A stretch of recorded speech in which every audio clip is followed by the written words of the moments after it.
Хората, които наистина те обичат, не се нуждаят от контрол, за да се чувстват близо до теб.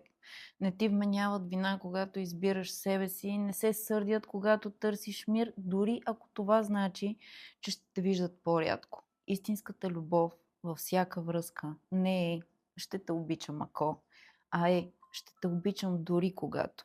Ще те обичам през всичко.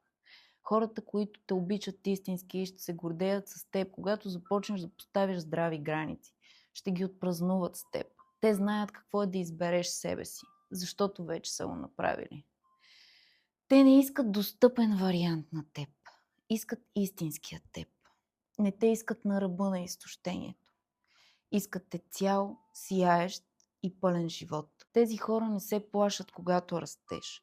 Не превръщат твоето изцеление в тяхната драма. Те ти дават пространство да бъдеш този, който си всъщност, без да те дърпат обратно в това, което си бил. С тях не избираш между мир и връзка. Всъщност разбираш, че винаги е било възможно да имаш и двете.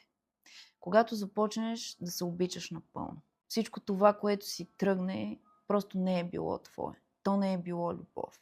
Било е страх, било е зависимост, било е контрол. И това е окей, защото хората, които наистина те обичат, им е нужно само едно – да бъдеш себе си.